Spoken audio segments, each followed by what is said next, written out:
Good evening student. आज हम पढ़ेंगे अपना 12th क्लास एमपी बोर्ड का बीएसटी सब्जेक्ट। बीएसटी को स्टडी में जो इम्पोर्टेंट क्वेश्चन चल रहे हैं वो 71 क्वेश्चन नंबर से आज हम 75 तक क्लियर करेंगे। तो आज का हमारा पहला क्वेश्चन है, what do you mean by under capitalisation.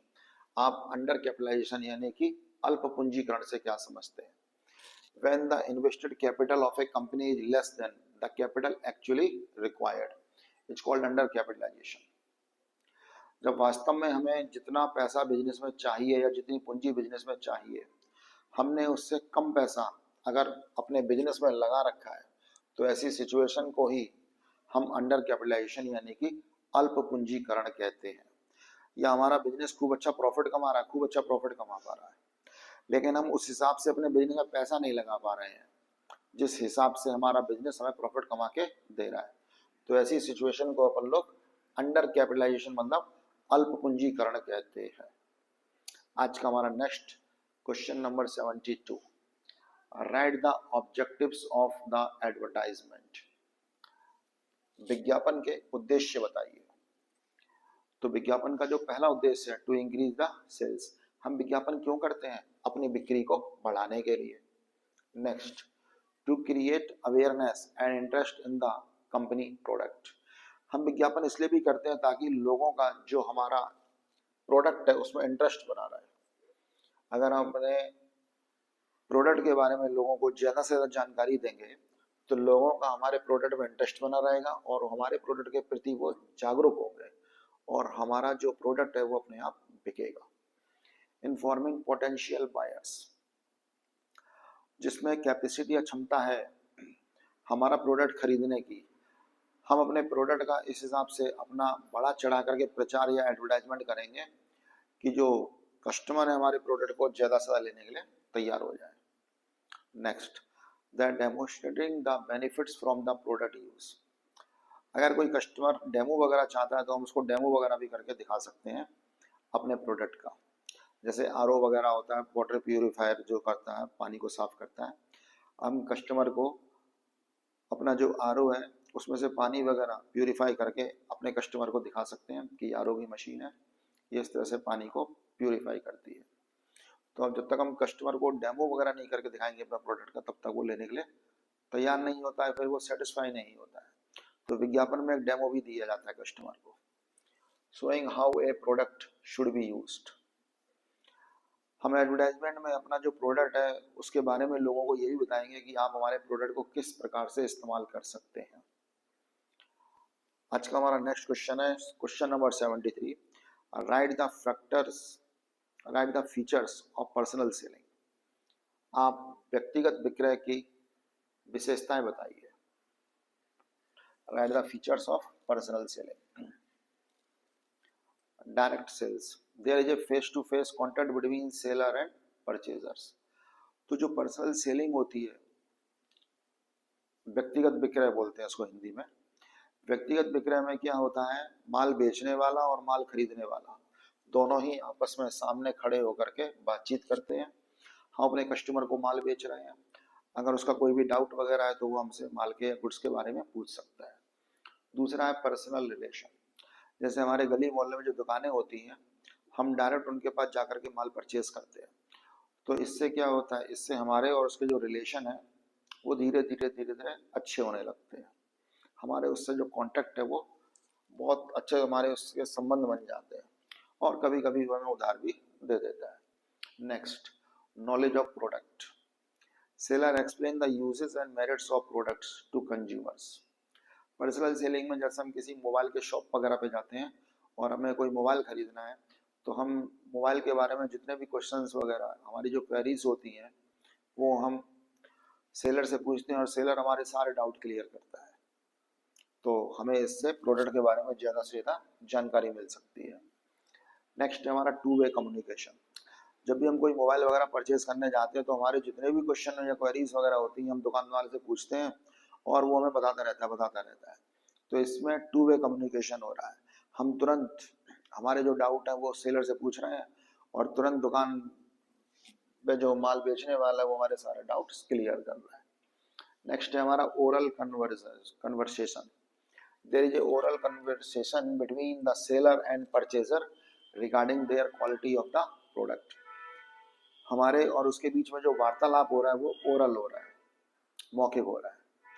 तो हमारे जो भी डाउट्स वगैरह हैं वो मुझसे पूछते रहेंगे, माल की क्वालिटी क्या है, माल का रेट क्या है, माल जैसे मान लो हम कोई टीवी वगैरह खरीद रहे हैं तो वो कितने इंच की है, वो हमें डिस्काउंट देगा कि नहीं देगा, ट्रेड डिस्काउंट कितना है, कैश डिस्काउंट कितना है, माल को पैक करने का जो मेथड है वो कैसा रहेगा, थर्माकोल में पैक करेगा वो कैसे। तो हमारे और उसके बीच में ये ओरल कन्वर्सेशन होता रहता है। तो पर्सनल सेलिंग की ये 5 कैरेक्टरिस्टिक्स हो गई। आज का हमारा नेक्स्ट क्वेश्चन है question number 74। Explain the factor determining choice of channel of distribution.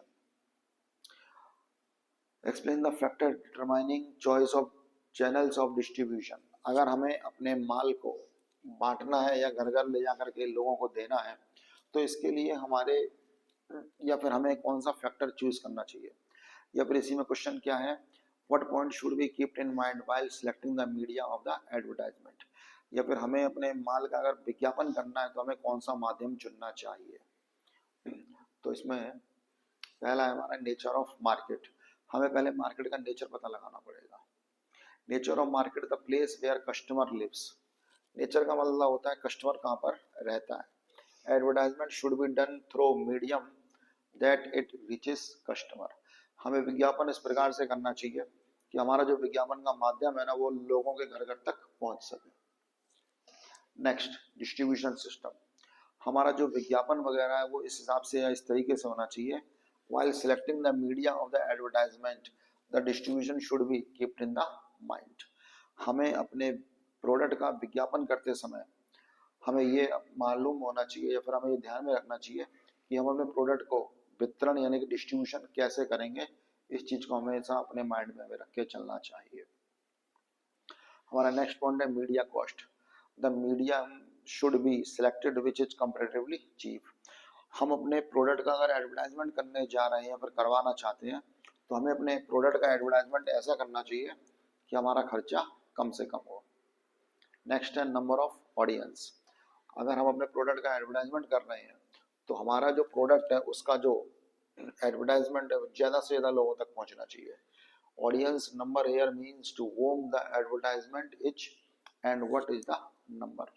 हम अपना एडवर्टाइजमेंट किन किन लोगों के लिए करवा रहे हैं और हमारा जो एडवर्टाइजमेंट है वो कितने लोगों तक पहुंचना चाहिए।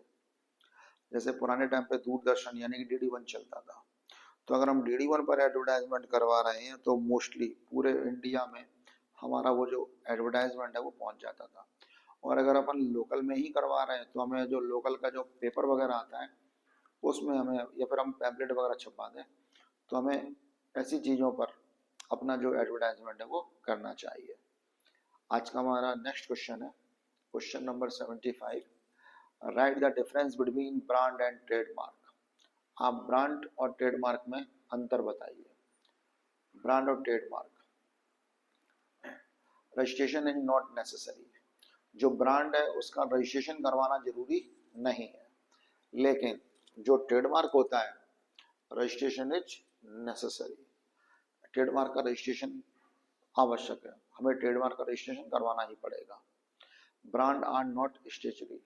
जो ब्रांडेड होते हैं वो लीगल नहीं होते हैं, लेकिन जो ट्रेडमार्क होता है ना वो स्टेचुरी मतलब लीगल होता है। Brand can be used by competitors. जो ब्रांड है हमारा ब्रांड दूसरे लोग भी इस्तेमाल कर सकते हैं जिनको हमें या फिर हमें उनसे कंपटीशन करना पड़ रहा है। Trademark can not be used by competitors. लेकिन जो ट्रेडमार्क होता है ना हमारे जो कंपटीटर है ना उसका इस्तेमाल नहीं कर सकते हैं। Next, fourth number point, scope of brand is limited. जो ब्रांड है उसका जो स्कोप या उसका जो क्षेत्र होता है वो छोटा होता है, जबकि जो ट्रेडमार्क होता है उसका जो एरिया यानी कि उसका जो स्कोप होता है वो बड़ा होता है। All brand are not trademark. सारे के सारे ब्रांड ट्रेडमार्क नहीं हो सकते, लेकिन जितने भी ट्रेडमार्क होते हैं वो सारे के सारे ब्रांड्स होते हैं। ओके स्टूडेंट, आज हमने अपने 75 क्वेश्चन तक कर लिए हैं क्लियर। इसके बाद हम अपने नेक्स्ट क्वेश्चन नेक्स्ट क्लास में करेंगे।